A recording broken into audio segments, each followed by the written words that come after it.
Thank you, man. Appreciate you guys coming out. I always sucked playing sports, but I've always wanted a sports job. You know, like I could cut it in the NFL, but NFL water boy, I feel like that's in my skill set, man. I take it seriously too. I'd be double fisting bottles, you know. If a player opened his mouth, I'm pretty sure I could squirt him with pinpoint accuracy. I'd even slice up little cucumbers in the bottle, man. I'd be a Hall of Famer, dude. Generational prospect. But, like, how do you even get that job? Is there a water boy draft? Should I train for the 40-yard squirt?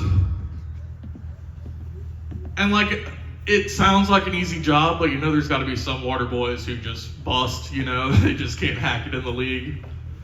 They get called into the coach's office like, yeah, son, you squirted Mahomes in the eyes again, and we're trading you to Tampa, and you need to clean out your locker. He's a real journeyman water boy. But I think the best sports job of all, it's got to be in basketball. You know, when a player falls on the ground, they come over and mop up the sweat. Oh my God, that's the best job you could get. You also have the best seats in the house. The only downside is you've got like LeBron James checking your work, you know, coming over like squeak, squeak, squeak. Nah, you missed a spot. On national TV, that's embarrassing. I want to see like a sports documentary though, of some old head retired sweat mopper just talking how the game's gone soft. Like these guys are so athletic, they don't even sweat anymore, man.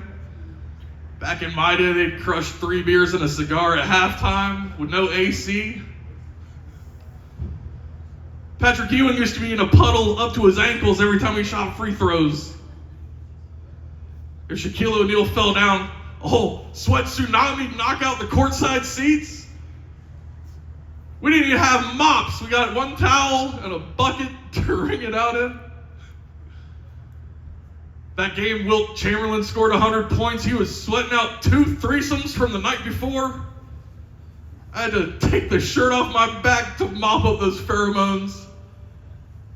After the game, my wife took one sniff and filed for divorce. The game's gone soft. Don't even get me started on the WNBA. They don't play hard enough to sweat. That's in character. That's still him talking. I like women's sports.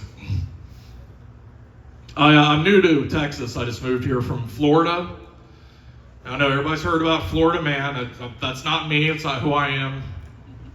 Like, sure, I did take an alligator named Becky to prom, but we didn't hook up or anything. She left with another guy. And look, I don't slut shame. Her body, her choice.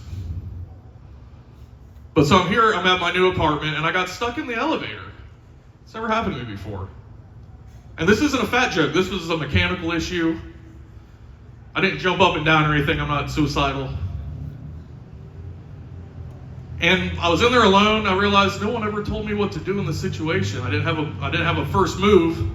What do you think you do? Anybody? First thing I did was pick a corner and I peed in it. That's not going to solve a lot of problems. I know where the bathroom is now, but I didn't even have to pee that bad. I kind of saw my chance and I took it. I figured they can't get mad. Like, they can't prove legally that I could have held it, right? That'll never hold up in court. Second thing I did was I fired up a cigarette because at this point I was like, there's no rules anymore, huh? Like, I figured the bombs are dropping or the aliens have come or the post-apocalypse is definitely upon us now. I'm kind of lucky I was in there alone. If there was somebody else, I would have just pillaged them for supplies. You know, join my war party or fuel it. Which is a tough thing to explain when they open those doors. Like, if you resorted to cannibalism, you better be stuck at least an hour or so.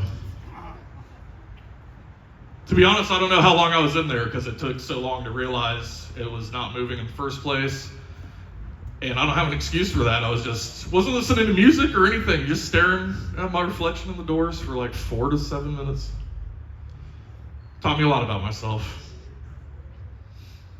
I almost didn't make it to Austin though. I had a real health scare recently. I was diagnosed as airplane fat. Yeah, airplane fat. That's when you board a plane and discover the one-size-fits-all seatbelt is not gonna fit.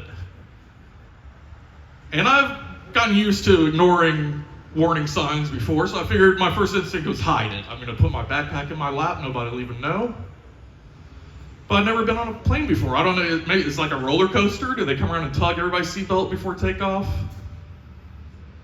My card pings at me when I'm not buckled up. Surely Boeing has that technology. This is post 9/11. So I didn't know what else to do. I had to push the call button while other people are still trying to board. It's just digging at me, shame. Shame, fat shame. Finally, a guy like works through the crowd and he's just angry. He's just like, what? I was embarrassed. I was like, hey bud, let's try to use our inside voices on this one.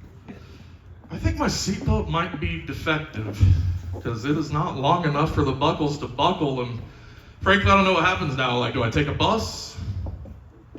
This guy just yells to the front of the plane, hey Debbie, grab a seatbelt extender.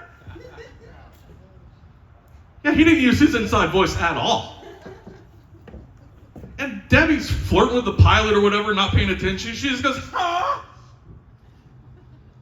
Oh, this gentleman's too big for a seatbelt. He needs more seatbelt. Can you grab a seatbelt extender and pass it back?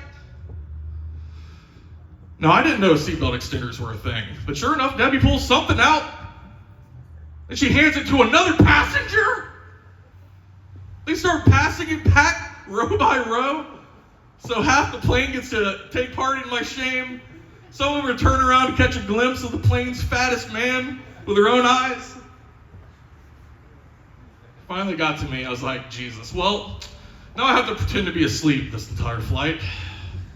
Like, even after we land, everyone else has to be off this plane before I open my eyes. Cool. But the plan failed. Before takeoff, tap on my shoulder, open my eyes. It's Debbie! See, I was sat in an emergency exit row. And you can't be sat in an emergency exit row with a seatbelt extender. How can you possibly perform the duties and responsibilities expected of you in the event of a disaster? Which I'm pretty sure was a lie. First of all, it buckles the same. It's not barely any longer. And I'm pretty sure I'm not fat enough to get stuck in the hatch like Winnie the Pooh and impede anyone else's escape. But I also knew you can get kicked off a plane for arguing with Debbie. So I got up. And at that point, the plane was totally full. I had to actually swap with somebody. And Debbie picked someone across the aisle who is, I would describe them as the skinniest adult on the flight. And I realized, oh my God, Debbie thinks I'm fat enough to affect the aerodynamics of the 737. She thinks there's so much weight on one side of the plane it's just going to do barrel rolls the whole way. And she might be right. I've never flown on a plane before. So finally I said to my new seat, buckle my seatbelt extender. And I can't even pretend to be asleep now because I'm crying a little bit. Luckily, that made everyone else around me pretend to be asleep, so that worked out pretty good. And I started going over my lifestyle changes that I need to make, man. And, you know, there's a lot, but for starters, I became a thief, and I stole this seatbelt extender from the plane so that I would never have to deal with Debbie again. I can be on a no-fly list for this. Thanks a bunch for coming out, guys. Give it up again for Austin and the rest of the comics.